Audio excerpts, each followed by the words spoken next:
Listo, pues buenos días a todos, amigos de Cafecón. Los saludo con mucho gusto, su servidor Omar Valenzuela. Hoy vamos a estar platicando de las reformas fiscales para 2022. Platicaremos concretamente de las reformas al Código Fiscal, Ley de Renta y Ley de IVA. Y para tales efectos tengo el gusto y el honor de estar muy bien acompañado el día de hoy con un excelente profesionista. Ustedes ya lo conocen, además un amigo mío, el contador Miguel Ángel Martínez. Contador, ¿qué tal, Omar? ¿Cómo estás? Muy buen día, amigo. Muy buen día a todos ustedes también por estar esta mañana con nosotros. Aquí en algunos comentarios respecto a la reforma. En la noche se aprobó, ¿no? Ya fue aprobada hace 2 días, si mal no recuerdo, o antier fue aprobada ya por el Senado. Y pues bueno, faltaban sus últimos detalles para ya tengamos una reforma fiscal aprobada. Entonces, pues bueno, ya hay que ponerse ahora sí a estudiar en serio, ¿no? Mientras todavía el día de ayer teníamos cuestiones de expectativas, cuestiones que aún todavía pueden haber algunos cambios, pero pues bueno, aparentemente todo quedó como fue la reforma, la propuesta inicial, ¿no? La iniciativa. Así es, creo que nos deja ver cierta, digamos, si bien no pasó con todos los votos que se esperaba, realmente fue una votación dividida tanto en Cámara de Diputados como en Cámara de Senadores, como lo comenta el contador Miguel Ángel. Ya ayer por la noche se aprobó en lo particular el dictamen de la Cámara de Senadores. Le movieron realmente muy pocas cosas, las cuestiones esenciales se aprobaron, las cuestiones esenciales que se propusieron por el Poder Ejecutivo fueron aprobadas también por diputados y fueron aprobadas ayer en la noche también por los senadores. Recordemos que los senadores tenían hasta el 31 de octubre, realmente o tienen más bien hasta el 31 de octubre, para aprobar oficialmente su dictamen, y a partir de ese momento podemos considerar que ya tenemos un piso un poco más firme. Hasta antes, todavía hasta ayer o antier, estábamos todavía con algunas especulaciones. Se esperaba finalmente que la mayoría de los artículos que se propone reformar, adicionar o incluso derogar, se mantuvieran tal cual lo aprobó la Cámara de Diputados, pero bueno, finalmente ayer ya tenemos un poquito más de luz y esperaremos finalmente a que se haga oficial la aprobación de este dictamen y pues se pueda, como dice el contador, empezar a estudiar. Realmente yo no considero que sea una reforma tan sencilla, realmente creo que sí hay cambios sustanciales, hay cambios importantes que sí ameritan el estudio, el análisis, sobre todo porque muchas de las cuestiones que se plantean, creo, me parece, salvo mejor opinión de ustedes y por supuesto tuya, amigo, que dejan cierto grado de incertidumbre en los contribuyentes. Ya lo iremos platicando en cuanto a los regímenes nuevos que se implementan, a lo que se deroga, cómo se va a manejar esta interacción entre impuestos federales, concretamente ISR e IVA con motivo de algunos cambios. En fin, me parece que hay algunas cuestiones que se pudieron apuntalar de una mejor forma sin cambiar el sentido de la reforma y que finalmente eso en la Cámara de Senadores tampoco sucedió, ¿no? Claro. Pues, bueno, yo digo, lamentablemente, seguimos teniendo reformas fiscales, si no, el número preciso sería el vapor, sí sería, bajo mi punto de vista, de una forma de una total, y así lo digo, por una total inseguridad jurídica. Lamentablemente seguimos teniendo disposiciones que van en contra de lo que establece nuestra Constitución. Tenemos disposiciones que no son muy precisas, no son claras. Claro. Tanto ir en contra de la Constitución es algo que no da seguridad jurídica, evidentemente. Correcto. El que no sea la ley muy clara, muy precisa, también es inseguridad jurídica. Y un punto más, que sigue haciendo referencia a disposiciones de carácter general, ¿no? La regla de carácter general que emita el sistema de administración tributaria para terminar de completar. Esto también me lleva a una cuestión de seguridad jurídica, puesto que lo que la ley debe de regular, pues no lo está regulando y seguimos con la misma tónica de que se descansa en el servicio de administración tributaria que termine de legislar, ¿no? Porque son ya, digo, esto ya creo que todos lo tenemos muy presente, que hay más reglas misceláneas que artículos de una ley o de cualquier ley fiscal, incluso del Código Fiscal de la Federación. Entonces, esto pues, también conlleva una inseguridad jurídica en lo que es el estricto sentido de la palabra. Y la seguridad jurídica, pues bueno, está marcada desde nuestra Constitución y el principio de legalidad y muchos principios que al final del día son hechos a un lado, son apartados para efectos de emitir una reforma fiscal, así como también algunos principios que, dada la materia, la doctrina, se han emitido para efectos de la materia fiscal, también se olvidan, ¿no? Entonces, pareciera que aquí tenemos el principio maquiavélico de que el fin justifica los medios. ¿Y cuál es la finalidad? Pues el tema de, eminentemente, recaudar. Pero creo que esta ocasión lo están haciendo, no nada más, o bueno, no es nuevo, ya tenemos un tiempito que lo están haciendo, el buscar recaudar, no para fomentar el debido cumplimiento, que eso ya es naturaleza propia de la ley fiscal, como ley punitiva, ¿no? Sino que ya se hace a través de un miedo, claro, de fomentar un miedo, y eso es una cuestión, creo yo, catastrófica en nuestro sistema jurídico, y de verdad, sí hay que analizarlo, hay que revisarlo, no nada más preocuparnos de qué decía, ahora qué dice, qué hacía y qué podía decir antes, ahora qué puedo hacer. No nada más es eso.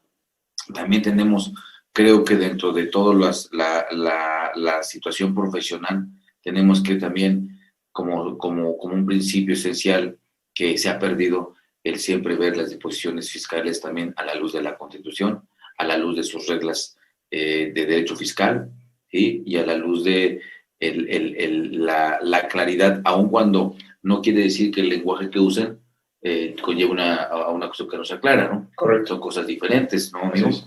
Así es, y justamente parte de lo que comenta el contador, yo coincido en ese punto. Hay que, además de prepararnos para estos cambios que vienen, que ya conocemos, muchos de los artículos que vamos a estar comentando hoy que se prevén para estas reformas de 2022 nos remiten a estas famosas reglas de carácter general. Entonces, de alguna manera, con eso vamos a tener un panorama ya ahora sí completo de lo que implica esta reforma. Todavía tenemos cierta incertidumbre de cómo vamos a dar cumplimiento o cómo vamos a dar aviso a la autoridad fiscal respecto de ciertas obligaciones que nos atribuyen, cómo vamos a cumplir requisitos para encuadrar o no en ciertos supuestos, ciertos beneficios que también prevé la ley. Incluso me atrevería a decir, ahorita que comentabas esto, amigo, del miedo y de esta campaña, sí, justamente yo coincido con esa palabra de miedo para los contribuyentes, culminándolos a que cumplan con sus obligaciones fiscales en términos de lo que la autoridad quiere, dentro de los parámetros que la autoridad está buscando, no dentro de los parámetros que la ley establece, sino dentro de los parámetros de la política fiscal. Inclusive para esta reforma viene lo que parece una excepción a la regla, parece que nos trae también una buena noticia, ¿no? Que es este llamado régimen simplificado de confianza, que cuando menos para personas físicas parece a algunos contribuyentes demasiado bueno para ser verdad, y ya lo platicaremos cuando hablemos de los cambios a la ley de renta, pero finalmente no estamos acostumbrados a esos cambios que parece que todo trae una trampa, ¿no? Y que inclusive cuando la noticia es buena, ya estamos buscando... No parece, la trae. Así es, entonces, por eso debemos de ser muy críticos, analizar esta reforma a la luz también de la política fiscal que se ha venido pregonando, que se ha venido ejerciendo por esta administración. Si nos vamos con la finta, a lo mejor pareciera que es 100% una buena noticia, pero sí tiene sus asegúnes que vale la pena comentar y que vale la pena poner en la mesa para decidir cómo tributar, para decidir qué le vamos a aconsejar a nuestros clientes. Vámonos por el régimen de confianza, los que tienen la oportunidad, por ejemplo, sigamos en RIF, a lo mejor como tributamos en el régimen de actividades profesionales y empresariales para personas físicas. En fin, la gama de posibilidades no va a aplicar como una regla general. La posibilidad que tenemos ya el régimen simplificado de confianza no es algo que vamos a empezar a recetar como de manera generalizada para todos. Hay que ver a cada caso si le conviene, no le conviene, y las particularidades del régimen podrían dar inclusive paso a la interposición de algunos juicios de amparo, ya lo platicaremos, porque desde nuestra perspectiva estos artículos en algunos casos podrían resultar inconstitucionales. Entonces, ese es en el contexto en el que llega esta reforma, con facultades de control que se agravan, que se aprieta la tuerca con la cancelación de sellos, con la simulación de operaciones, con la razón de negocio y con algunas que parecen buenas noticias, pero bueno, ya iremos platicando si realmente son buenas noticias y si de veras podemos en serio confiar, como se llama este régimen de confianza, confiar en la autoridad, y si la autoridad realmente está confiando en los contribuyentes, cuál es el sentido que se esconde atrás de toda esta reforma. Porque además, dicho sea de paso, si bien en la exposición de motivos que da origen a esta reforma y haciendo particularmente el comentario respecto del régimen de confianza, se establece incluso que se busca una simplificación administrativa con la intención de que los contribuyentes ya no necesiten un contador, como si el régimen por sí mismo fuera tan sencillo y como si las autoridades fiscales, en lugar de estar pregonando que la prisión preventiva oficiosa, que se la reforma penal fiscal, le estuvieran explicando a los contribuyentes que hoy por hoy se encuentran en la informalidad, cómo formalizar sus operaciones, cómo entrar en este ámbito de la formalidad y en qué consiste este régimen de confianza. La autoridad fiscal, ni dentro de la exposición de motivos, ni dentro, aunque aún cuando lo tiene como una obligación, realmente no es una labor que realice. La labor que realiza no es tanto informativa, sino más bien coercitiva para que los contribuyentes paguen a partir del miedo muchas veces o se regularicen a través del miedo, pero no les informan realmente pues cuáles son los beneficios de la formalidad, en qué momento pueden entrar a estos esquemas del régimen de confianza, por ejemplo, y esto nos deja ver 100% que trae algunas situaciones de control que vale la pena tener en cuenta si es que vamos a dar el paso hacia ese régimen, no porque sea malo, o sea, no lo estamos satanizando cuando ni siquiera ha llegado, sin embargo, sí hay que tener en cuenta ciertas particularidades para no irnos con la finta, como ya lo comentaba, ¿no? Claro, y fíjate que, Nomar, que si ustedes revisan, amigos, también esta reforma, a la luz de lo que establece el actual artículo 28 de la Ley de Ingresos de la Federación, vigente para este 2021, es un artículo que allá hace muchos años lo vienen poniendo, y pues nada más como que de adorno, porque realmente no se cumple. Ese artículo establece diversos requisitos que se deben de cumplir y analizar en lo que es la iniciativa, cosa que, de hecho, yo me permití con mis alumnos del posgrado hacer un análisis, o sea, que ellos lo hicieran, ¿no? Hacer ese análisis, porque finalmente pues, es esa cuestión formativa, ¿no? Claro. Y también tuve la oportunidad de hacerlo con mis alumnos de licenciatura, porque me tocó dar una materia que se llama reformas fiscales recientes, ¿no? Pero pues, cuando empezamos el semestre, pues todavía eran las reformas del año pasado. Entonces también ahí un poquito de dirigirlos a ellos para analizar una reforma, no nada más de qué dice, qué no dice, qué quitaron, qué pusieron, sino también a la luz de el ámbito de seguridad jurídica que debe de tener una reforma y los requisitos que se establecen en el artículo 28 de la Ley de Ingresos. Ha sido el 21, ha sido diversos artículos, pero medularmente ha dicho lo mismo, nada más han cambiado, le han hecho modificaciones a lo que son los años, ¿no? De presentación de la iniciativa. ¿La iniciativa para qué año es? Ese es todo. O sea, de 2021 a 2022, de 2019 a 2020 y así. Es lo único que le han modificado. De ahí en fuera, en esencia, el artículo dice lo mismo. Si ustedes analizan la reforma fiscal, conociendo este artículo 28 de la Ley de Ingresos de la Federación, van a ver que no se cumple absolutamente nada. Y así lo digo, nada. Y tenemos también, ahorita que lo comentas, hay un desplegado, bueno, una información que emitió el sistema de administración tributaria, ¿no? Que lo emitió, y si alguno de ustedes desea esa información, ya saben, con todo gusto se las podemos compartir. Y ellos mismos, y aquí para que me creas, si lo digo yo y lo decimos los dos y lo vemos acá, pues créanos, amigos, dice expresamente un documento emitido por Hacienda, por el SAT, que dice que en México existe una complejidad en la determinación y generación del pago del impuesto, específicamente en el impuesto sobre la renta. Fíjate, la misma autoridad está aceptando que hay una complejidad, o sea, es complejo. Cuando, por ejemplo, ustedes ven el artículo 28 de la Ley de Ingresos de la Federación en su fracción segunda. En la fracción primera hay un primer párrafo, ¿no? En la fracción segunda dice que la determinación y de las contribuciones debe ser sencilla y asequible. Correcto. O sea, ¿qué más prueba que no es sencillo? Y ellos mismos lo dicen en un documento, en un desplegado que están emitiendo los nuevos funcionarios del sistema de administración tributaria, ¿no?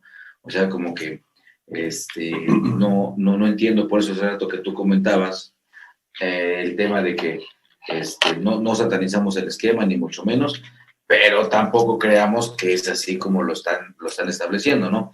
Es una zanahoria, a ver quién cae, a ver quién no cae, para efectos de qué, de sujeción a cuestiones de una situación de obligatoriedad, y te están vendiendo la idea de que pues no se requiere el contador, no se requiere que con eso es suficiente, y la verdad es que independientemente de que se requiera o no el contador, yo creo que sí se requiere un fiscalista.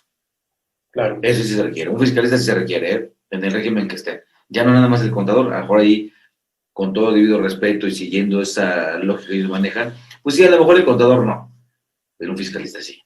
Correcto. Y normalmente los fiscalistas son contadores o abogados, ¿no? En su mayoría contadores. Correcto. En el ámbito, ¿no? Correcto. Entonces, pues de qué estamos hablando. Y de hecho, mira el dibujito que ponen. Sí. Ponen a una persona completamente enredada.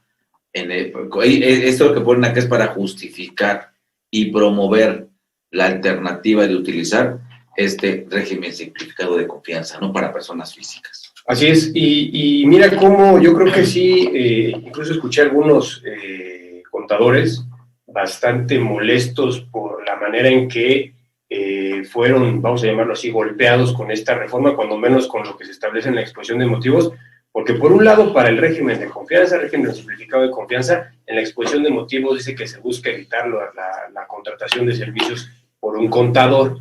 Ok, pero por otro lado, para los contadores que van a dictaminar estados financieros, sí los amenazas con que pueden ser responsables de estar coludidos o de solapar a los contribuyentes si no van y los denuncian, si no le informan a la autoridad fiscal respecto de omisiones en el cumplimiento de obligaciones fiscales o en la posible comisión de delitos fiscales. Claro. Entonces, si ya les estás atribuyendo, primero dices que no son tan necesarios para el grueso de la población, porque finalmente eso es lo que justifica la reforma, justifica este nuevo régimen, ¿no? Claro. Que ya lo comentaremos un poquito más a detalle, sí es simplificado para impuesto sobre la renta, pero para IVA no, pero bueno, eso es parte de lo que creo que se debió haber apuntalado de mejor forma en esta reforma. Y por otra parte, se regresa se regresa la obligación para algunos contribuyentes de dictaminar sus estados financieros. No es una obligación, no es algo nuevo, es algo que ya estaba, se derogó del Código Fiscal de la Federación, ahora regresa, y para los profesionistas de la contaduría que se dedican a la auditoría, que se dedican a dictaminar estados financieros y que puedan detectar en el ejercicio de su profesión alguna omisión en el cumplimiento de obligaciones fiscales o inclusive lo que pudiera constituir un delito fiscal, ahora ya les atribuyes una obligación de ir a acusar al contribuyente, levantar la mano y decir, oye, SAT, aquí este contribuyente se está portando mal. Y si no lo haces, entonces se actualiza el supuesto de encubrimiento y eso se puede sancionar hasta con pena privativa de la libertad. Entonces, a mí me parece que es una situación que a todas luces, y ya platicaremos a detalle por qué es inconstitucional, y además creo que salen, como les decía, este gremio de los contadores que sale golpeado y sale lastimado de manera innecesaria, cuando además en la exposición de motivos creo que había muchas razones para justificar tal vez el regreso del dictamen, y en su caso la implementación de este nuevo esquema o de este nuevo régimen simplificado de confianza, sin necesidad de que los contadores o el gremio contable quedara pues ahora sí que inmerso como si fueran los grandes culpables de los problemas fiscales en México, cuando ya lo comentaba, la autoridad fiscal muchas veces no se sienta a informar realmente a los contribuyentes cuántas campañas de difusión de la cultura fiscal en México existen, pues son verdaderamente muy pocas. Por eso yo les decía, hay que tener cuidado con la verdadera intención que pudiera tener aquí la autoridad fiscal, ¿no? Inclusive salió por ahí el Instituto Mexicano de Contadores Públicos con algunos desplegados, algunos comunicados, manifestando pues su inconformidad con estas posturas por parte de la autoridad, ¿no?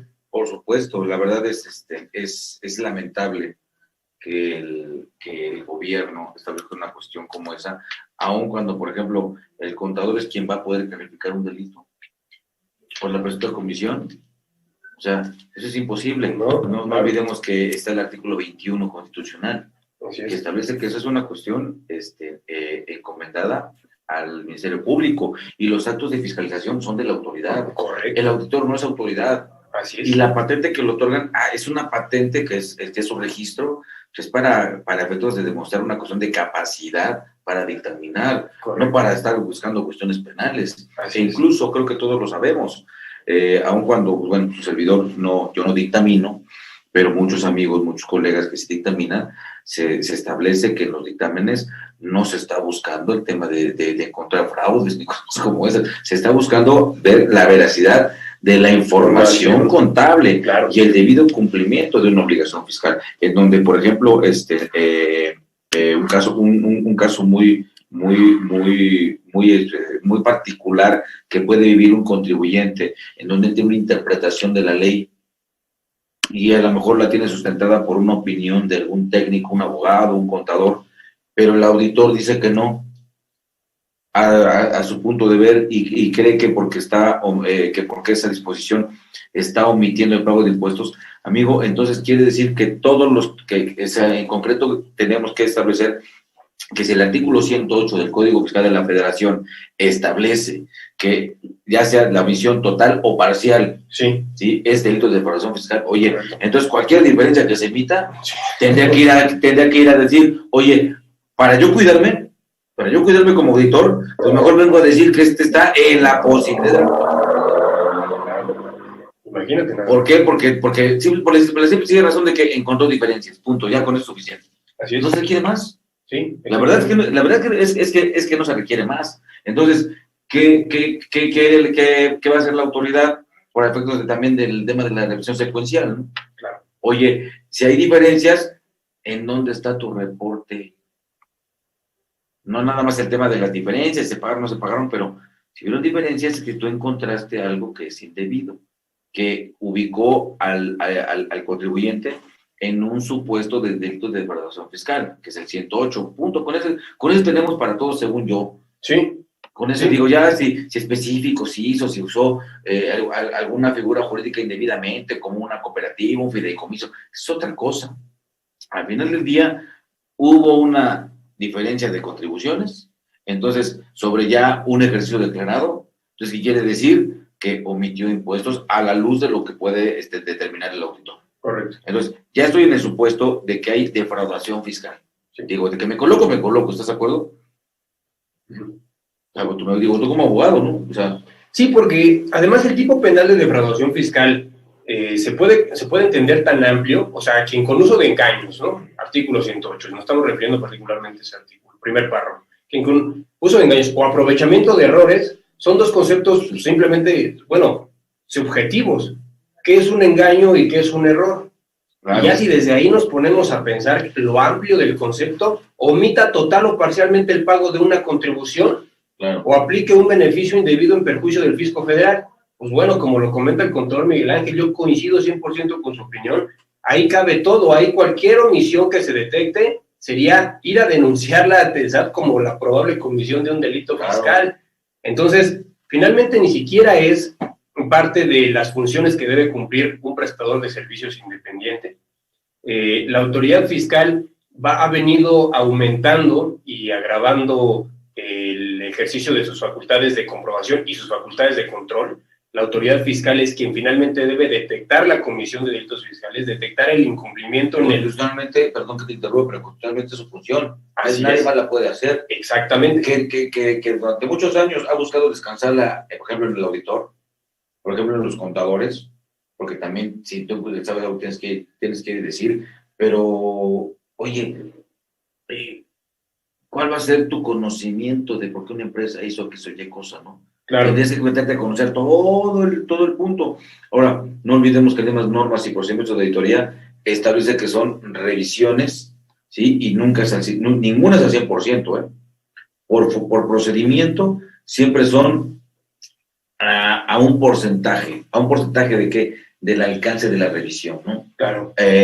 Hacia al 100%, pues nadie hace una auditoría al 100%, siempre son a través de ¿qué? De muestreos suficientes que le permitan al contador, al auditor, emitir una opinión, darse cuenta, ¿me explico? Correcto. Entonces, imagínate ¿qué tendría que ser ahora? ¿Que las auditorías tendrían que ser al 100%?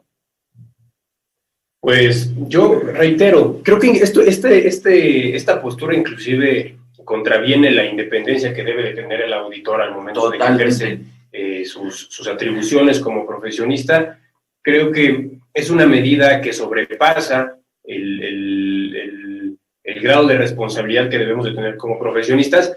Y finalmente, yo creo que eso nos deja ver esa intención o esa postura que tiene la autoridad respecto de ese gremio de contadores. Como les comentaba, desde mi punto de vista, parece que los está culpando como quienes fraguan, quienes solapan, quienes encubren los delitos de defraudación fiscal, el incumplimiento de obligaciones fiscales, la implementación de algunas estrategias fiscales que la autoridad denomina como agresivas, pero finalmente no es el gremio del contador al que debes atacar, finalmente es estructurar de mejor forma tu estrategia de fiscalización y de control, como ya lo ha venido haciendo. O sea, por eso yo comentaba que es completamente innecesario, desde mi punto de vista, atribuirle esa obligación, esa responsabilidad y esa consecuencia a los contadores que se dedican a la auditoría.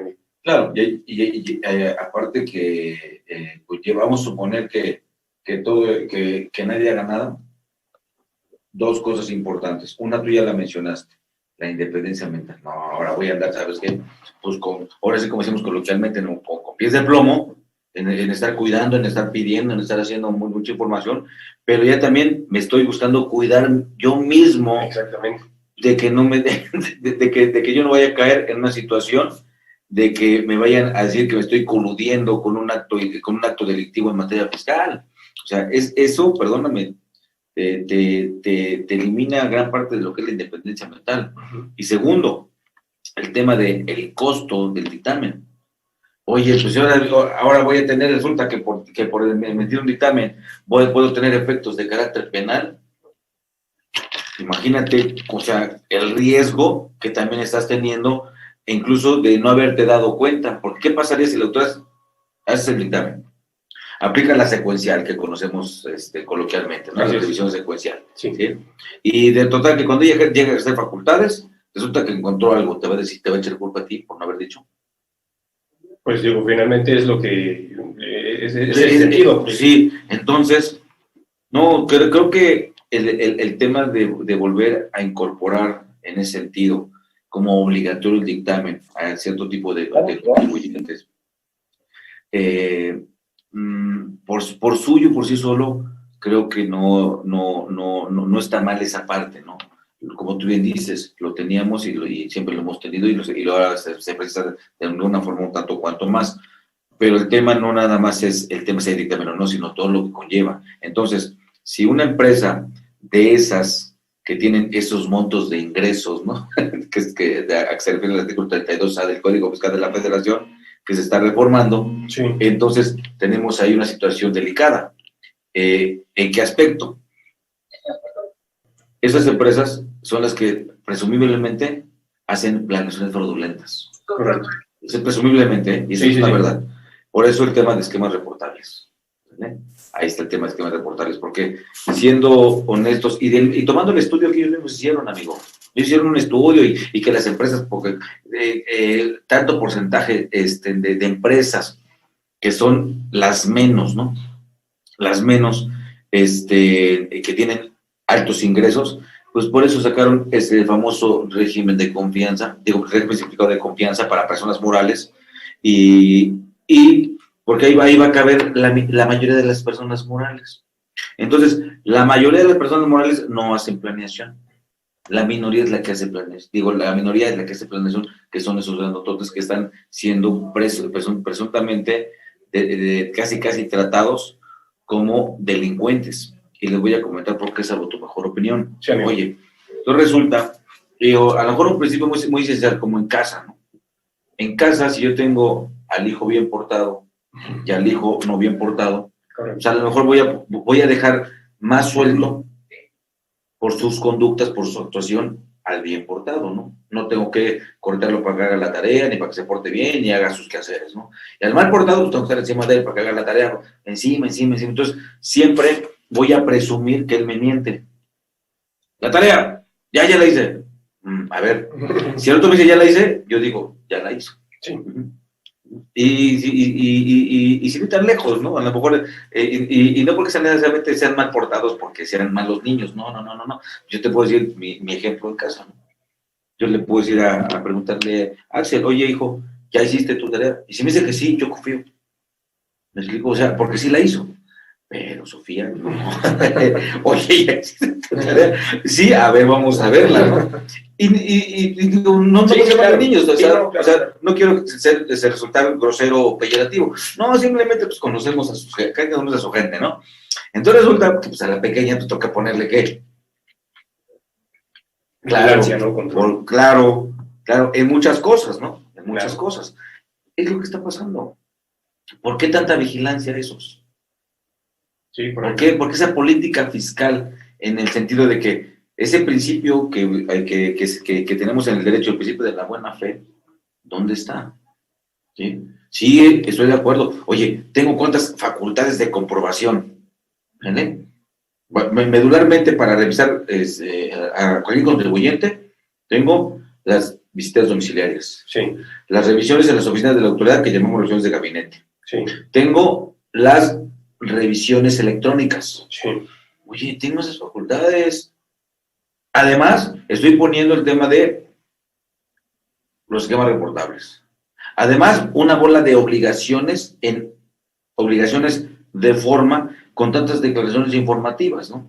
Uh-huh. Tengo también el control del CFDI. O sea, ¿qué más? O digo, en dado caso de que a lo mejor, comparando, ¿no? Que a lo mejor Sofía, mi pequeña, siga con problemas. ¿De qué quiere decir que ella es la que está mal? ¿O yo soy el que estoy mal porque no lo estoy dirigiendo adecuadamente? Pues podría ser, ¿no? Sí, me explico, ¿no? Claro. O sea, no puede decir, es que ella es mala. A ver, pues es muy fácil echar la culpa, ¿no? Sí, claro. Oye, pero tú qué estás haciendo como padre, ¿qué haces?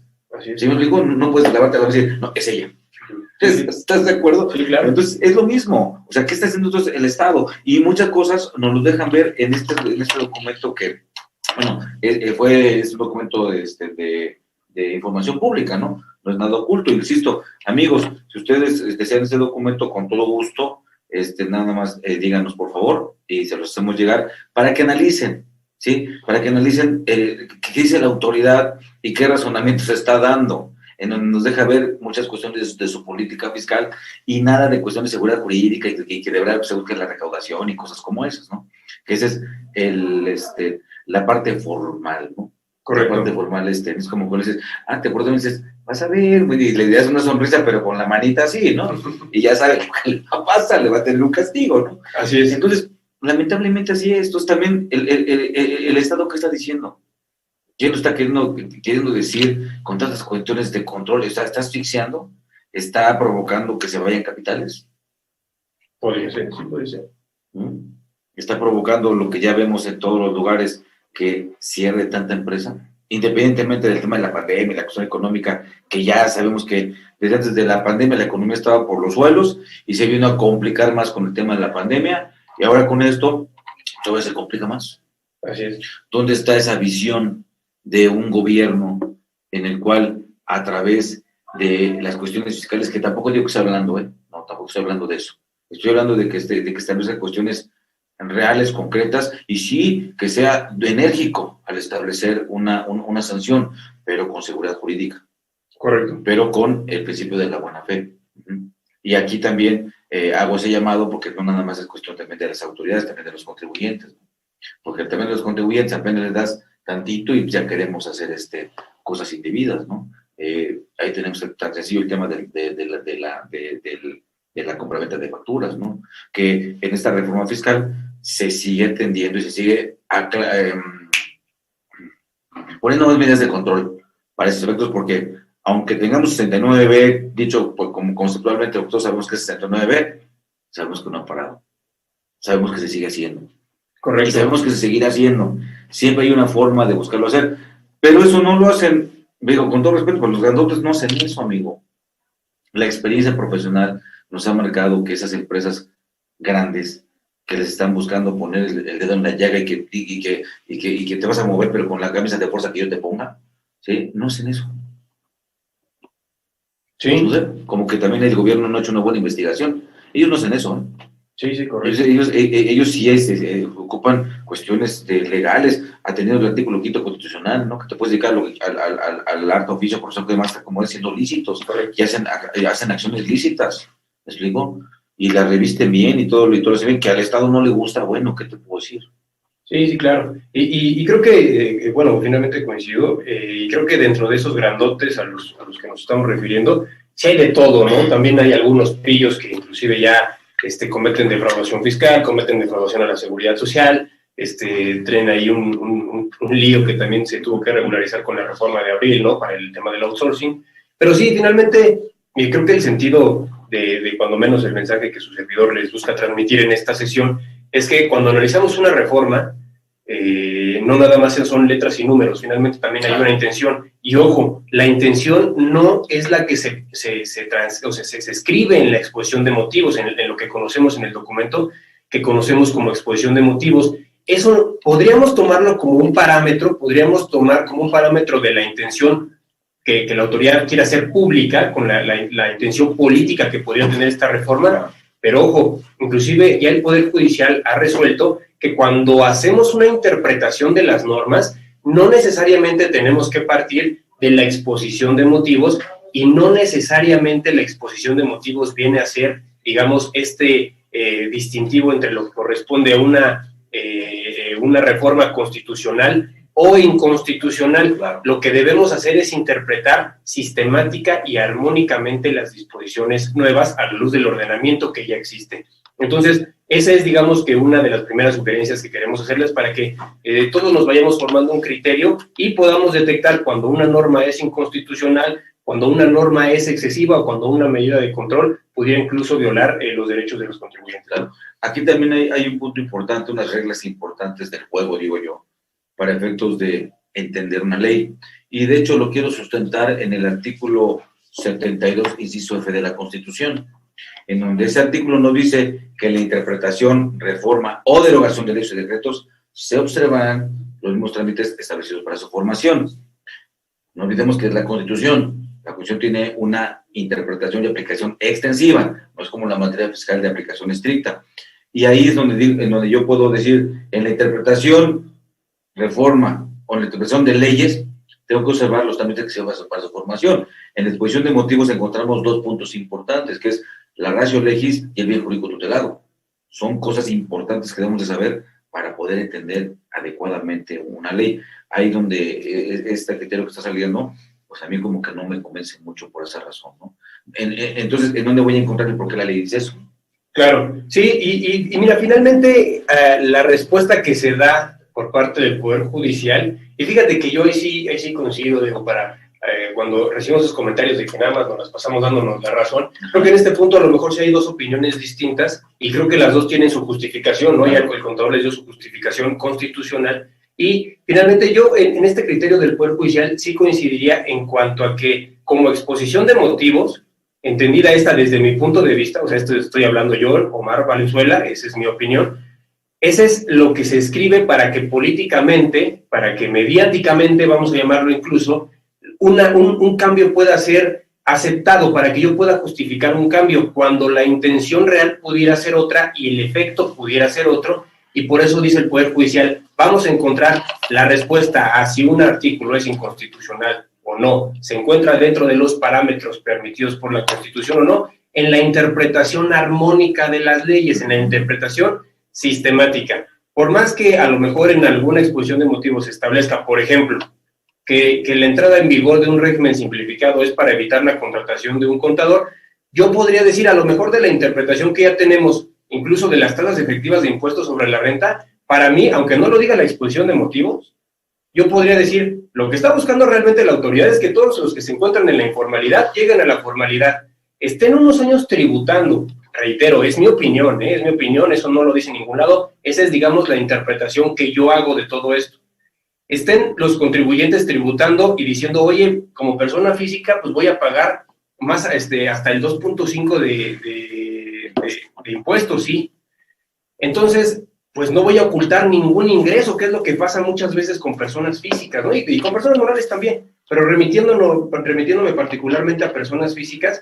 Entonces, ¿qué va a pasar si estamos tributando algunos años en este régimen sin ocultar ingresos porque no tenemos por qué y con la finalidad de incluirlos todos? Después la autoridad fiscal en algún momento podría decir, oye, se desaparece el régimen de confianza, se cumplió con el objetivo, todos vamos al régimen general. Y entonces, y dice, y además ya tengo las tasas efectivas de todos ustedes por industria. Eso no lo dice la exposición de motivos, ¿no? Esa es, reitero, la interpretación que yo hago, digamos, un poco la trampa que podría existir, de decir, primero todos a la formalidad, desde mayores de edad ya todos con su RFC, y si estabas en la informalidad, vente, acá vas a pagar poquito, y ya que me dé cuenta cuánto estás percibiendo en promedio, puedo calcular una tasa efectiva, claro. Entonces al rato cambio, doy el golpe de timón, como se dice, y entonces sí, todos vámonos al régimen general y ya nada de que ya todos van a empezar a ganar menos, a ocultar ingresos, porque ya me di cuenta cuál es tu comportamiento regular. Cuando te puse, como decía el contador, una zanahoria en donde no ocultaste ningún ingreso porque justamente lo que querías era que todo entrara en ese porcentaje tan bajo, en esa tasa tan baja, ¿no? Entonces, yo digamos que por eso en esta parte sí coincidiría con el Poder Judicial, porque dices, bueno, si la autoridad fiscal ya tiene como parte de sus facultades de control. Entonces cada quien su curso. No es cierto. No es cierto.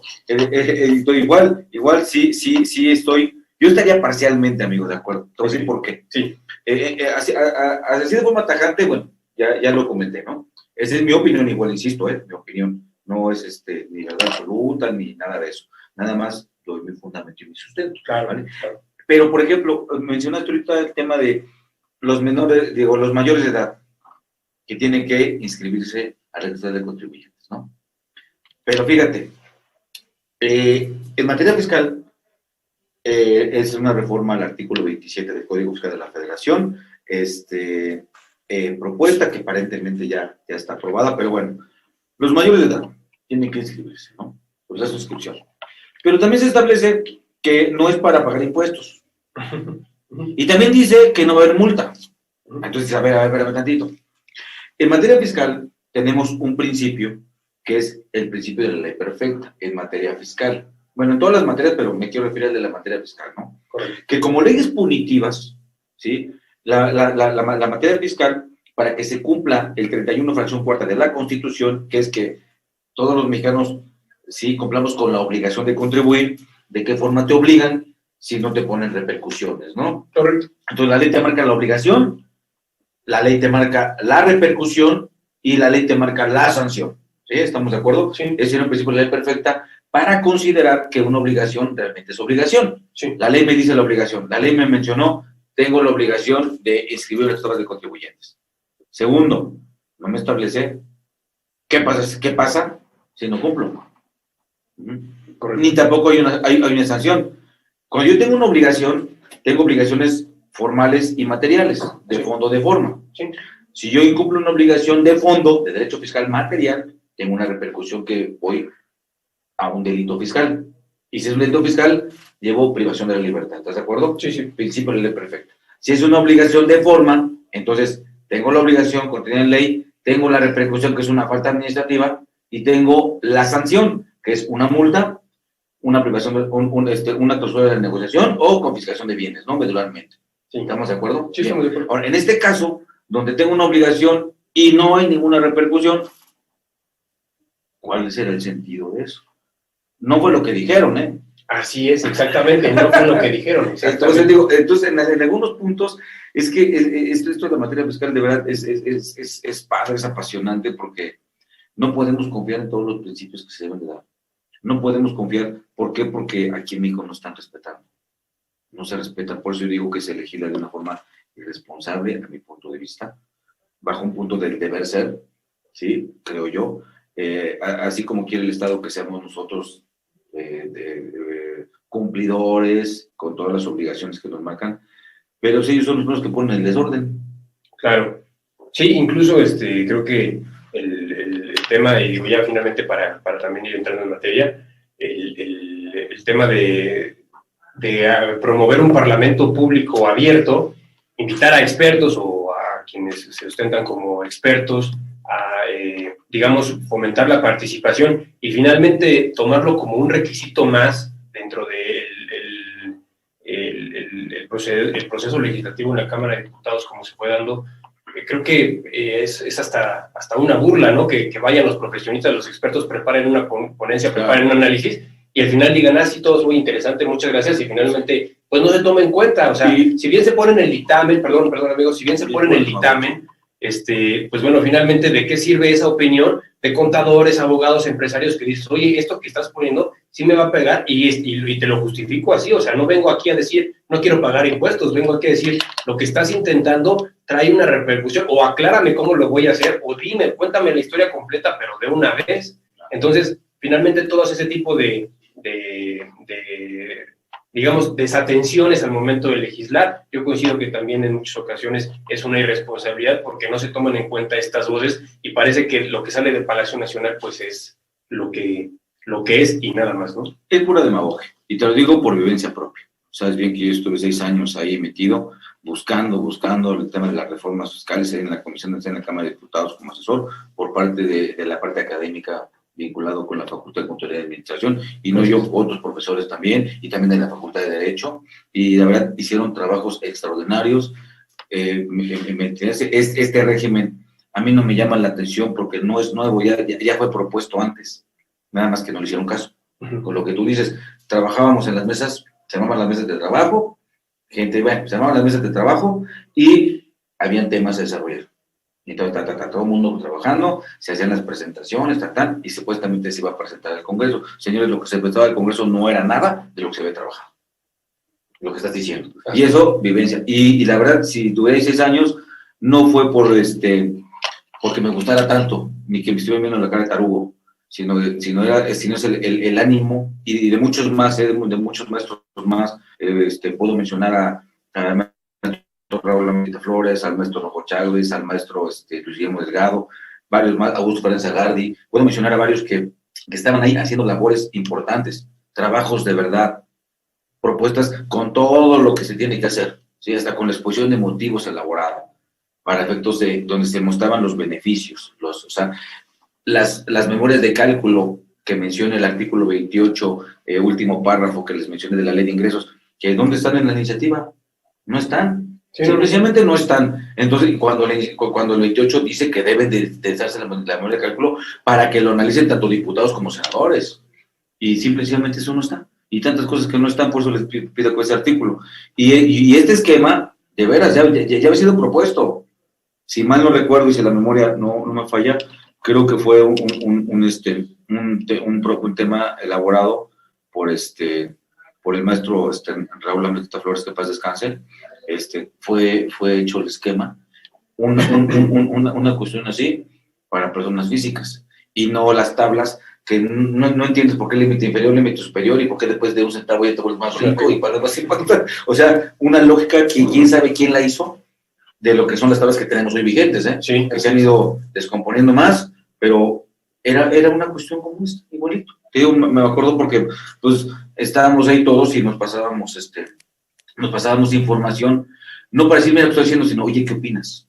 ¿Sí me explico? Lo que yo hacía te lo pasaba a ti en opinión, y lo que tú haciendo lo estabas a en opinión, pues para hacer un buen trabajo, ¿me explico? Sí, me interesa hacer un buen trabajo. Y miren, al final del día no, y ahorita resulta que rescatan. Para mí están rescatando algo del pasado, porque los trabajos se quedaron, y así ha habido más propuestas, hubieron muchas propuestas de gente muy, muy, muy, muy valiosa, ¿no? Nuestro Augusto Ferencia Gardi, igual en Código Fiscal Apreciador, hizo unas propuestas también impresionantes, y todo fue pura demagogia. Pero en fin, siguiendo con el tema de la cuestión, bueno, hemos ido tocando algunos puntitos, ¿no? Del tema de la reforma, sin agarrar, bueno, a lo mejor, por ejemplo, una estructura, ¿no? De ley ISR, Código Fiscal, IVA, y artículo por artículo.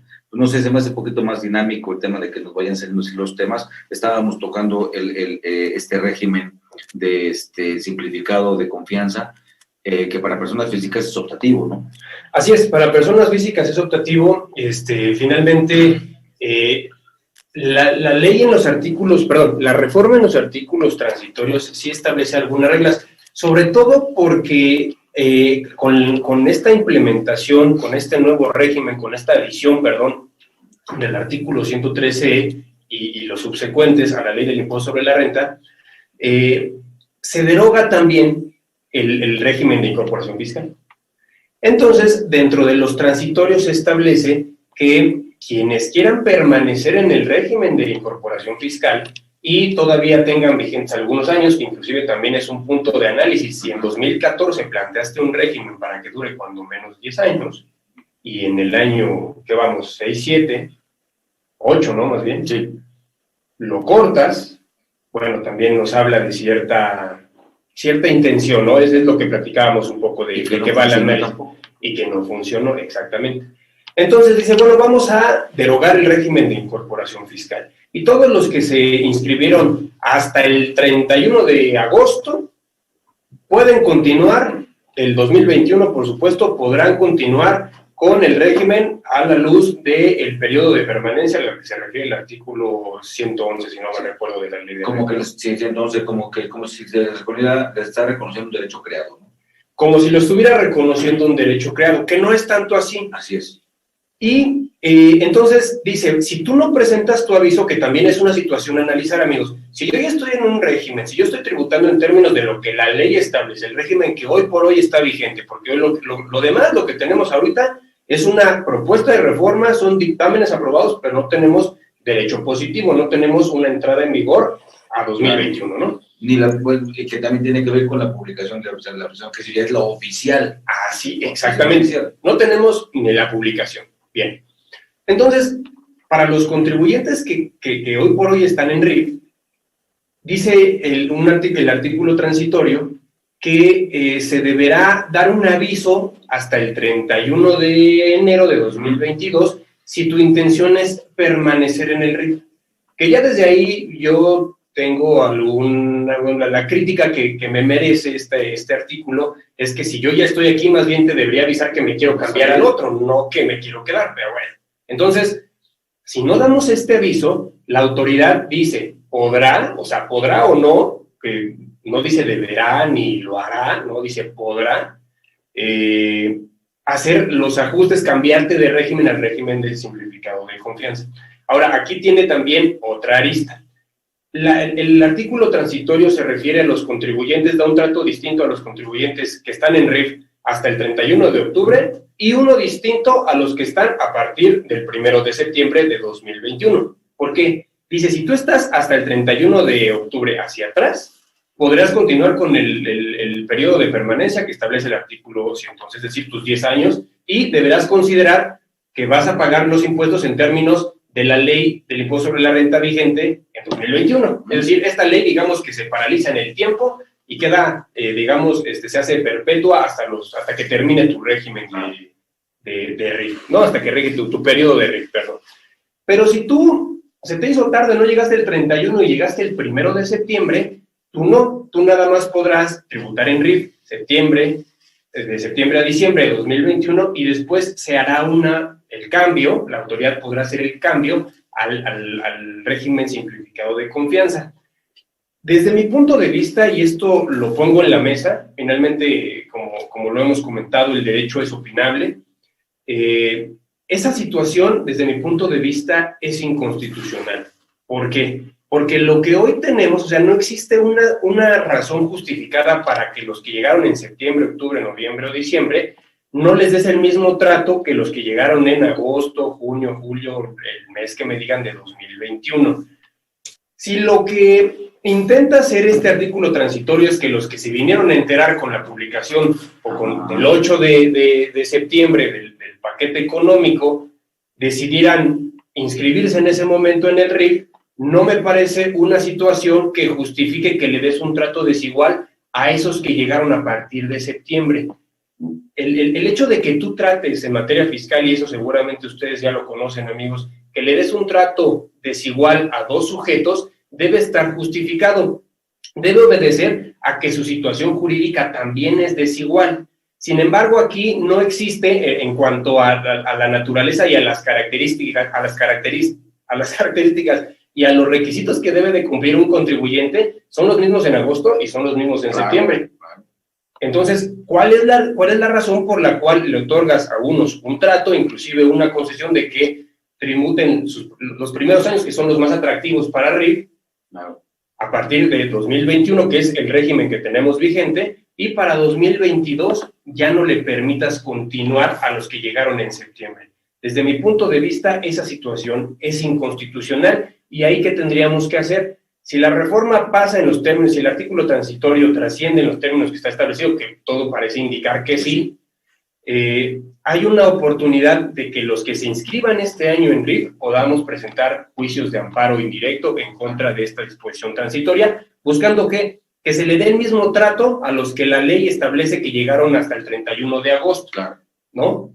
Digamos, buscando homologar el mismo trato y todos los que se inscribieron en 2021 puedan continuar con el RIF los años que el artículo 111 de la ley de renta vigente hasta este año lo permite. ¿Cómo se puede dejar sin efectos una norma que consideramos inconstitucional? Como en este caso yo considero que esa norma es inconstitucional, a través de un juicio de amparo, y tendríamos que promoverlo en un plazo de 30 días contados a partir de que inicie la vigencia del artículo. Ahora, en estas ideas, ¿tú qué consideras ahí?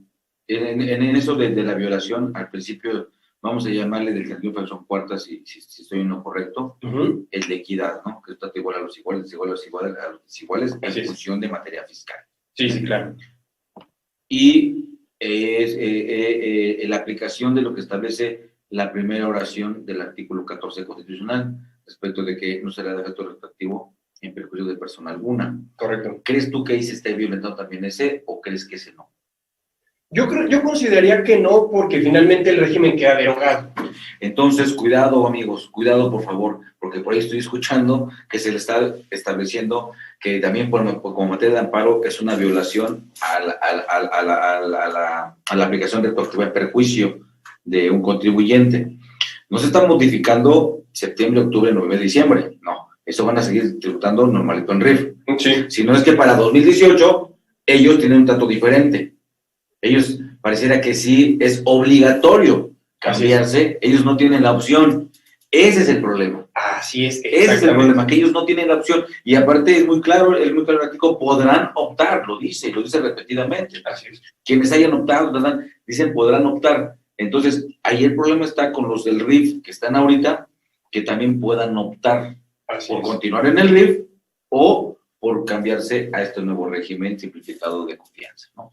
Así es, amigos. Ese es el detalle, perdón. Sí, ese es el detalle. No hay aplicación retroactiva. Yo he escuchado algunos comentarios de algunos expertos que dicen que hay aplicación retroactiva. Yo creo que no. Y fíjate, ahorita me llegó a la mente cuando hacías el comentario de algunos expertos. Verifiquemos nuestras fuentes, amigos, y no, digo, ahora sí que no por darnos los de expertos, ni mucho menos. Digo, finalmente aquí nosotros venimos a dar nuestro mejor esfuerzo para que los comentarios que hacemos sean de utilidad y ustedes les dejemos a lo mejor algo que ya revisamos o que ya hemos visto en nuestra práctica profesional, nada más. Pero, por ejemplo, yo veía una nota de un periódico y hablando particularmente del régimen simplificado de confianza, y cuando platicamos de lo que va a suceder en IVA, decía el periódico que ahora ya no se va a requerir hacer el traslado del IVA, el traslado. Y es un periódico de circulación nacional que no digo, finalmente tampoco se trata de estar quemando a nadie, pero dice que se va a terminar con el traslado del impuesto al valor agregado entre los contribuyentes de este régimen. Háganme el favor nada más, o sea, imagínense nada más, para el empresario que tal vez no es tan experto como ustedes, amigos contadores, abogados, que les digas que ya no va a ser necesario trasladar el IVA cuando es un impuesto indirecto. Claro. De alguna manera es, digamos, un sinsentido en materia fiscal. Y es un periódico, como les comento, una nota que inclusive estuvo dando algunos, a mí me llegó por un grupo de WhatsApp, y entonces a lo mejor si tú lo lees y en ese grupo hacían algunos comentarios en alusión a burla o a crítica destructiva a este artículo por lo impreciso que fue, pero a lo mejor llega a manos de una persona que no conoce tanto, que es empresario, que se dedica a hacer negocios, a ganar dinero y dice, pues mira, ya este régimen cambió, ya cambió inclusive la naturaleza del impuesto al valor agregado, ¿no? Esa una. Otra noticia, leía también otro periódico igual de circulación nacional que dice que solamente van a ser fiscalizables los depósitos en efectivo mayores a 15,000 pesos. Es decir, le estás dando el mensaje al grueso de la población que si depositan en efectivo 14,999.99 pesos, esos no pagan impuestos. Entonces, hay que tener cuidado porque lo que se cambió realmente es el aviso que dan las instituciones financieras, que antes era anual, ahora lo van a hacer mensual. ¿Y qué parámetro van a utilizar? Pues los depósitos superiores a 15,000 pesos.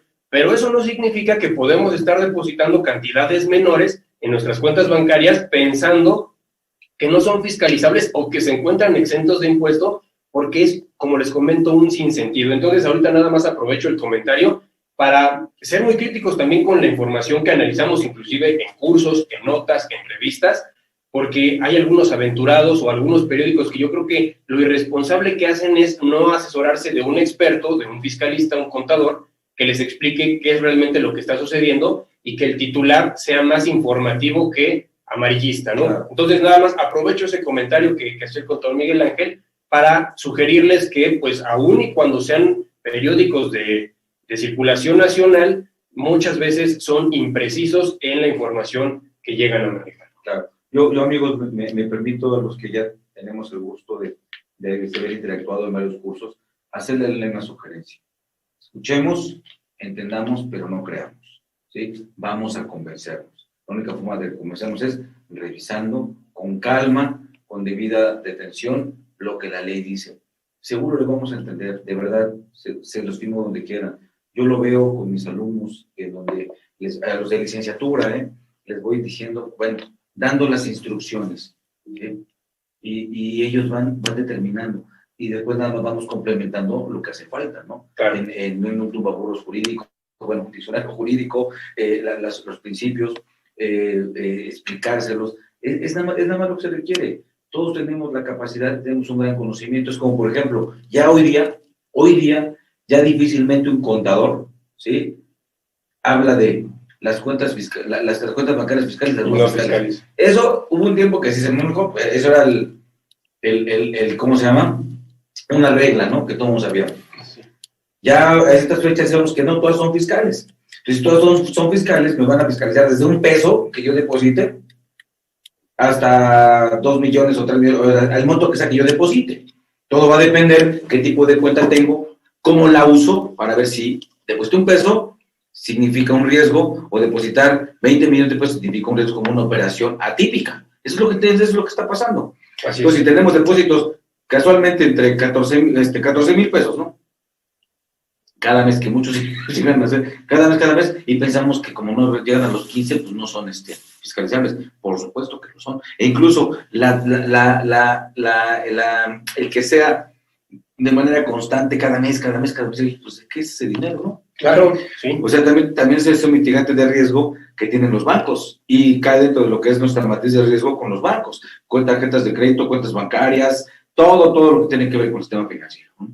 Así es. Creo que ya también todos lo sabemos, que también se meten un poquito en la reforma con eso. Claro, exactamente. Entonces, finalmente esa es la sugerencia, amigo. Revisemos nuestras fuentes de información, como dice el contador, analicemos, si es una fuente de información que consideramos confiable, aún así, pues qué mejor que irnos a lo que establece la ley, formarnos nuestro propio criterio y pues buscar fuentes de información pues lo más serias posibles. A veces los periódicos se dedican también a vender periódicos, ¿no? No nada más a informar, y en ese sentido pues pueden caer en esas imprecisiones o buscando ser un poquito más alarmistas que informativos, ¿no? Claro. Y creo que vale la pena, y me remetí a estas láminas nada más con la intención de que ustedes puedan ubicar en dónde está esto que estamos platicando. Si bien se deroga el régimen de incorporación fiscal, los transitorios que resultan relevantes es el artículo 2º transitorio de la reforma, y son las fracciones 9 y 10 las que establecen que se deberán presentar los avisos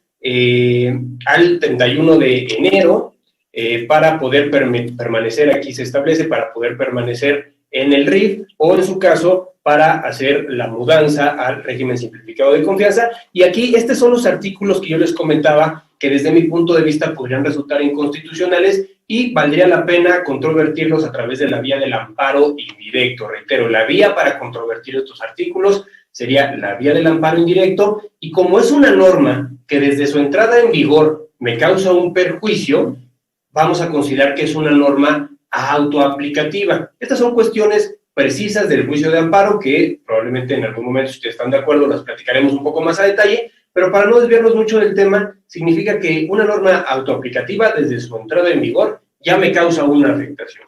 Y por esa razón tengo 30 días para acudir al juicio de amparo contados a partir de la entrada en vigor. La entrada en vigor, por regla general, o como se ha venido dando en otros años, es a partir del 1 de enero, ¿no? Así se establece cuando se publica en el Diario Oficial de la Reforma, generalmente se publica en diciembre, perdón, y se establece ahí que las disposiciones de este decreto entrarán en vigor a partir del 1 de enero de 2022, ¿no? Por ejemplo, ahí empezarán a correr nuestros 30 días y aplicaría el amparo para los contribuyentes que se inscribieron a partir del 1 de septiembre, y lo que haríamos valer justamente sería, o lo que debemos hacer valer, es que me están dando un trato desigual a los que se inscribieron hasta agosto, porque a ellos sí les vas a permitir que continúen en el RIF, y a los que llegaron en septiembre, a esos ya no. ¿Y cuál es la sustancia aquí, amigos?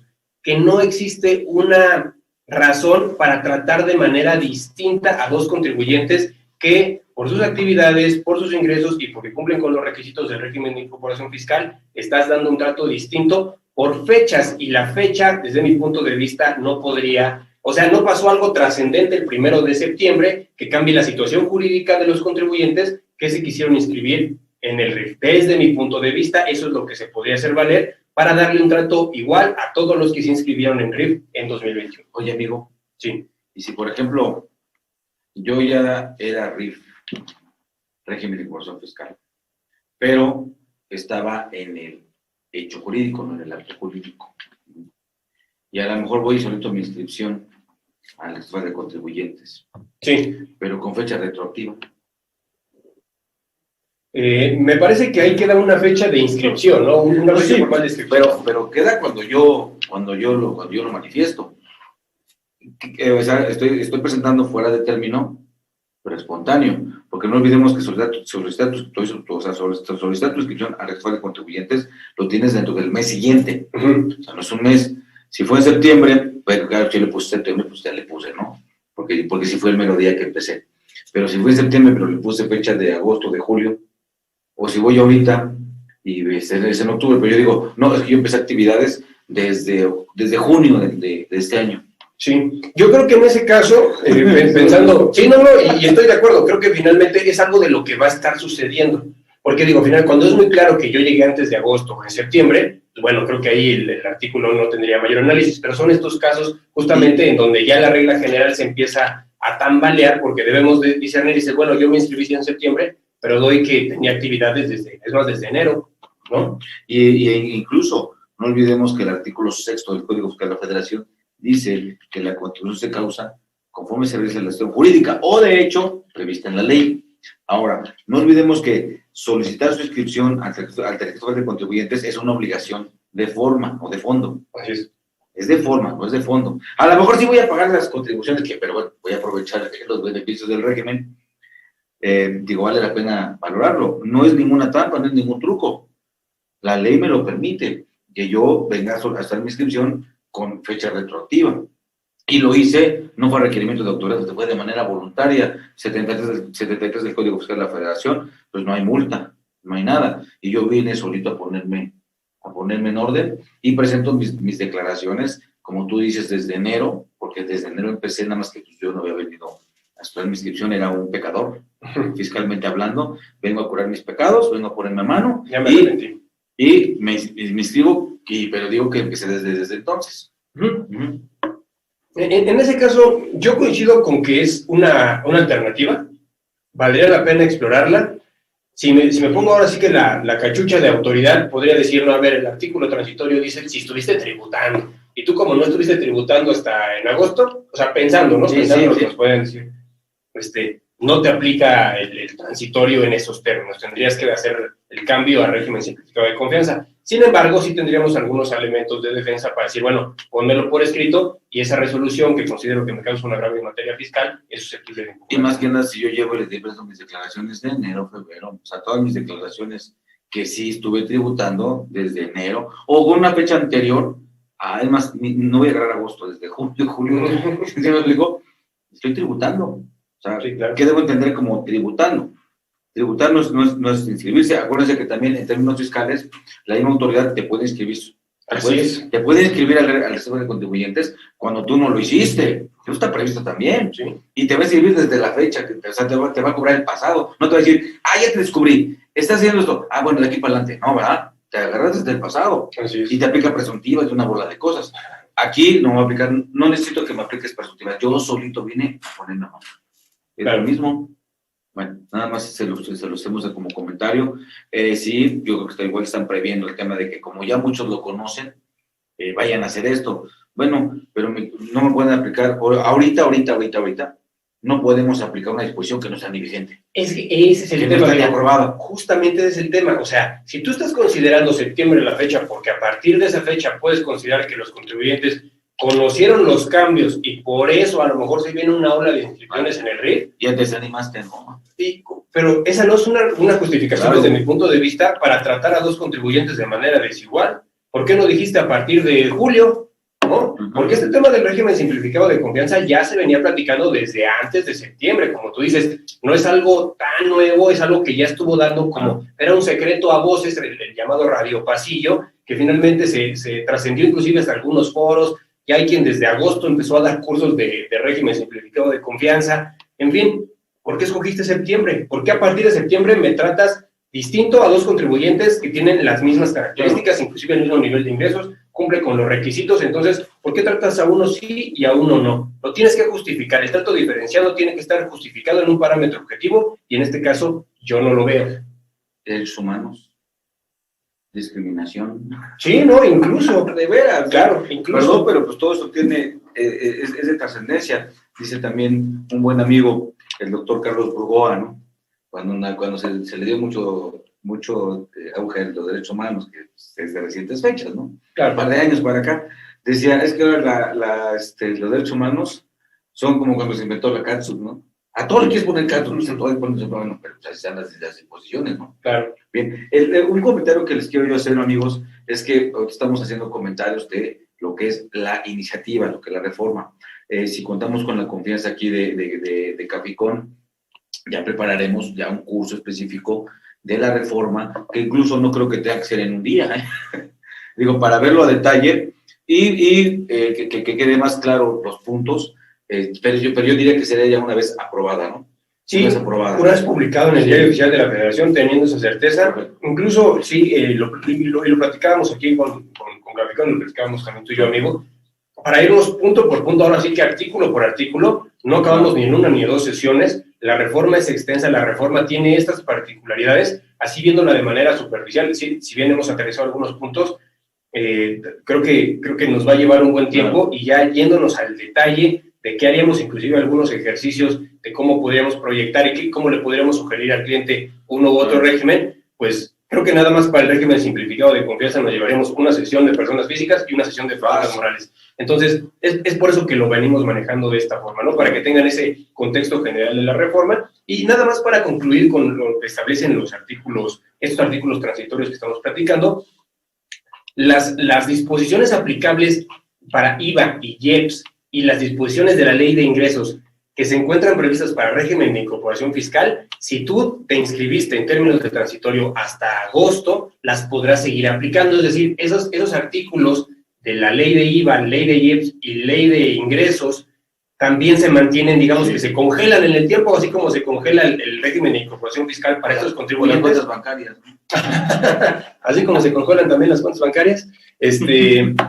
Estos artículos, es decir, podrán seguir aprovechando estos beneficios porque sí realmente constituyen beneficios en IVA y en IEPS para los contribuyentes que sigan tributando en el RIF. Para ellos sí les sugiero, y inclusive les sugiero a ustedes, amigos, que empecemos a comentar con nuestros clientes la importancia de presentar el aviso en enero. Si bien, como les comentaba, desde mi punto de vista, yo tendría que dar un aviso de que me cambio, no de que sigo, pero bueno, finalmente el artículo quedó así y me parece que es en mi portal, en el buzón tributario, en donde se deberá presentar el aviso. Se nos remite aquí a disposiciones de carácter general, ya la autoridad nos tendrá que decir en dónde vamos a presentar este aviso, pero la importancia de empezarle a sugerir a nuestros clientes, a nuestros amigos, a nosotros que nos encontramos en RIF, de en enero, con la debida anticipación, presentar nuestro aviso si es nuestra intención continuar en el RIF. A lo mejor ya estamos en un ejercicio en donde empezó un RIF, sí, 2014-2015, y en este ejercicio tal vez sí valdría la pena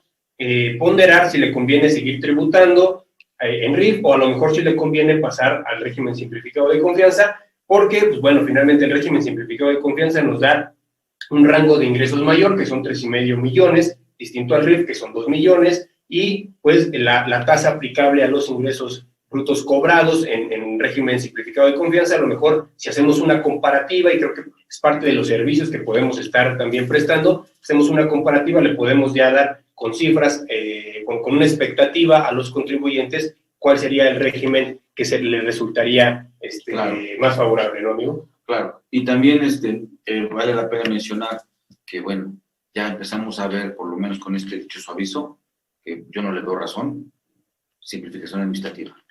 O sea, para nada es esto. Tengamos cuidado con el tema de si, como ya comentamos, analizar el punto de si me conviene o no me conviene este régimen simplificado de confianza. También hay los puntos importantes dentro ya del mismo régimen que nos menciona, que tenemos cosas prohibidas que hacer. Tenemos también situaciones que nos pueden sacar de ese régimen. Así es, ¿sí? Correcto. Y también saliendo del régimen no podemos regresar a él. O sea, son como que reglas que se han manejado mucho cuando se manejan supuestos regímenes preferentes, por llamarlo así, que esto, bueno, pues, había habido toda la historia de nuestros famosos regímenes de apoyo a los pequeños. Pero también déjenme decirle, a los pequeños empresarios, perdón, déjenme decirle un dato final al respecto. La autoridad no está determinando las tasas, esa tasa que están, esas tasas fijas que están mencionando, realmente con información de nuestro, de lo que pasa en nuestra economía. Ellos hacen una comparación con economías y situaciones de otros países, como si fuéramos lo mismo, como si la situación económica de Suiza si fuera la misma que de México. Y aquí están tomando países para determinar esto, como la India, Ecuador, Canadá, Brasil, Turquía, Colombia, Suiza. Están tomando países que tienen situaciones económicas muy diferentes. Se hacen negocios de forma diferente, legislaciones diferentes. Pero más sin embargo, ellos toman esa información para determinar las tasas aquí en México. Lo cual me parece totalmente torpe, sí, totalmente torpe. Es como si yo quisiera, insisto, en algo muy sencillo, educar a mis hijos como lo hacen los brasileños, ¿no?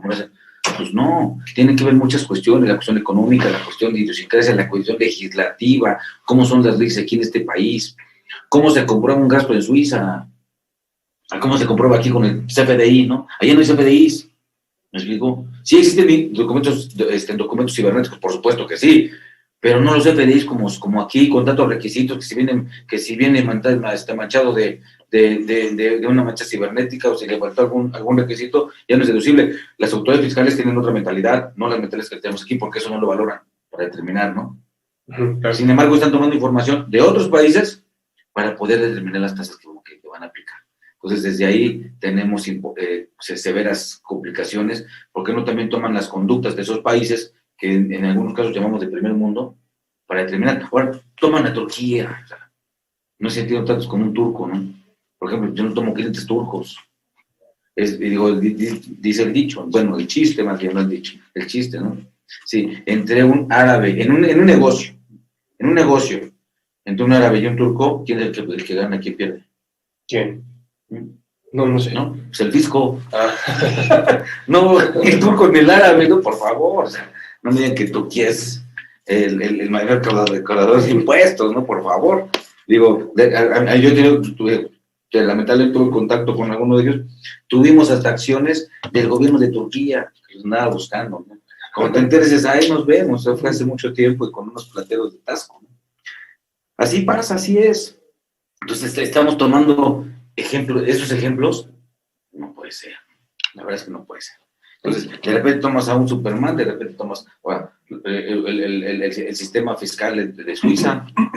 No me digas que se parece al de Turquía o se parece al de México, se parece a cualquiera, por supuesto que no. Claro. Por muy que digan que es lo que quieras, es una cuestión que, y aparte los impuestos se pagan o se pagan, y tienen otro sistema, que no tienen que andar haciendo ese tipo de cuestiones. Pero en fin, nada más quería sacar ese comentario para que vean de dónde sacan la información, y les digo, esta es información abierta, pública. Pareciera que ellos dicen, sácalo, total, ni lo van a analizar. La mayoría de los mexicanos ni lo van a sacar, ni lo van a revisar. Al contrario, van a decir, nos estamos pareciendo a Suiza, ¿no? Sí, así como el que todos los días se toma su foto con su Starbucks, ¿no? Su café Starbucks, como si te diera estatus y te diera, por favor. Digo, perdón, pero es idiosincrasia. La idiosincrasia también juega en la materia jurídica, tú lo sabes. Claro, sí, es parte del contexto en el que se desenvuelven las normas y finalmente el derecho es justamente para eso, para regular la vida en sociedad y involucrar en estos factores. Así es. Creo que un punto importante, amigo, es primero plantear, hablando de personas físicas, quiénes podrían tener acceso, quiénes de alguna manera actualizan la posibilidad de incorporarse a este régimen simplificado de confianza, y el artículo 113 prevé que serán las personas físicas que realicen únicamente actividades empresariales, profesionales, u otorguen el uso o goce temporal de bienes, ¿no? El famoso llamado régimen de arrendamiento para personas físicas, y cuyos ingresos por la actividad no superen los 3,5 millones de pesos. Ahorita que tú comentabas que cuando sales del régimen ya no puedes regresar, es cierto, nada más que trae una particularidad. Si tú incumples con las obligaciones del régimen y por esa situación te sacan del régimen, ya no puedes regresar.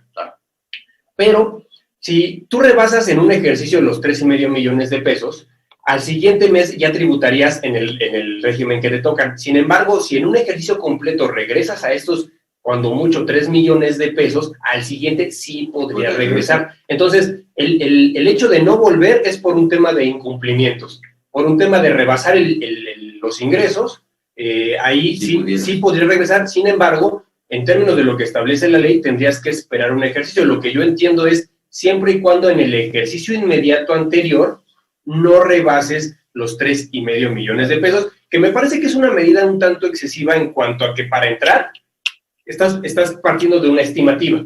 Es decir, yo a lo mejor me quiero inscribir para el próximo año o quiero adoptar este régimen simplificado de confianza para personas físicas y estimo que mis ingresos no van a superar los 3,5 millones de pesos. Vamos a suponer que el primer año tributo de esa forma y en el segundo año, por ahí de septiembre, me cae una buena lanita y ya supero este margen. Entonces, a partir del siguiente mes, ya tendría que tributar en lo que conocemos como el régimen general de actividades empresariales y profesionales de personas físicas.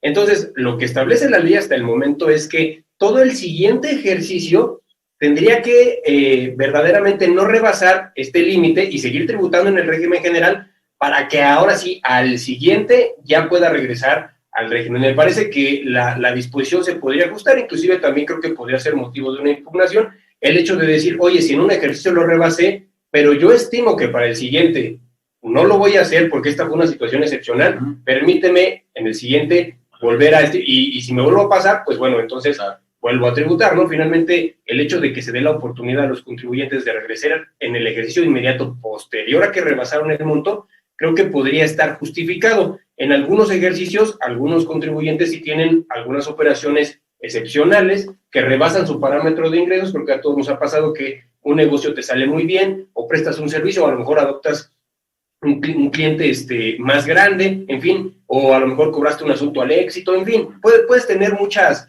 variantes que en determinado ejercicio te hagan superar ese margen, pero que tú sepas que fue una situación excepcional y que no estás seguro que en el siguiente ejercicio se pueda repetir, ¿no? Ahora, también un punto importante, quien sea las personas físicas, para personas físicas, quien sea socio de una empresa o de una parte relacionada a ellos no pueden optar por este régimen. Ese es un punto, creo yo, pues buscando que pues esos empresarios que a veces muchos de ellos son los famosos chabelos, que son los grandotes disfrazados de chiquitos, ellos se llaman siempre los chabelos, pues bueno, limitar, ¿no? Que cierto tipo de contribuyentes, que no necesariamente todos que son socios tienen una economía boyante. Así es. Digo, pues hay personas morales de todo tipo y pueden tener situaciones complicadas, ¿no? No necesariamente. Pero también hay muchos que la cuestión sí es boyante y no necesariamente son de los grandototes, sino son empresas, vamos a ver, de las pymes medianas para arriba, sí. Están buscando también diversificar el obtener ingresos, ¿no? Ya ven que muchos lo hacen a través del mal llamado régimen de asimilados salarios. Entonces, y ocupan diversos esquemas, ¿no? Que son los que soltan la papelería de la empresa y están en un régimen de incorporación fiscal y una bola de cosas. Entonces, también analizamos esa parte. Analizamos esa parte y finalmente es como todo, ellos saben todo lo que hacemos. Así es. No podemos negarlo. El problema es que van estableciendo normas antiabuso. Esto de que estás estableciendo ahí, a mi punto de ver, es una norma antiabuso, porque no tendría por qué tener razón. Claro. De ser más que una norma meramente antiabuso, ¿no? Correcto, sí, y creo que con este tema de cuándo puedes entrar y salir, el hecho de que los contribuyentes no presenten, por ejemplo, también sus declaraciones mensuales o su declaración anual, es un motivo de que de que deban salir o de que la autoridad inclusive los pueda incorporar al régimen general para estas actividades. Entonces, sí debemos estar muy pendientes. Se deben presentar para el régimen de personas físicas simplificado de confianza, son declaraciones mensuales y los pagos son provisionales, contrario a lo que sucedía en RIF, ¿no? Que los pagos mensuales eran definitivos, inclusive había un beneficio de hacerlo trimestral, no se podía hacer los pagos trimestrales, pero ya eran pagos definitivos y aquí se prevé que sean pagos provisionales mensuales. Hay que presentar la declaración, hay que hacer los pagos correspondientes y también se establece como una de las obligaciones para las personas físicas en este régimen que presenten su declaración del ejercicio en abril del próximo año. Claro, así es. Entonces, pues bueno, insisto, analicémoslo bien, comentémoslo, hagamos nuestros modelos de negocio, tanto de requisitos como de todo, para ver si conviene o no conviene este régimen simplificado de confianza, ¿no? Para personas físicas.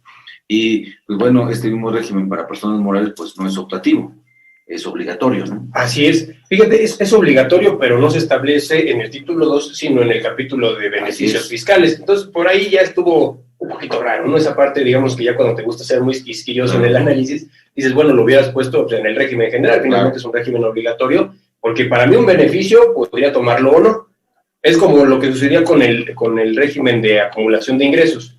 Si tú estabas en el parámetro de los 5 millones, que parecía que era para las SAS, pero en términos generales cualquier sociedad mercantil podía tener acceso a ese régimen, podrías tomarlo o no, no era obligatorio. Y aquí el régimen simplificado de confianza para personas morales efectivamente se constituye como un régimen obligatorio. Y aquí nada más me gustaría proyectarles cuál es el parámetro de los ingresos que se pueden tener y las tasas aplicables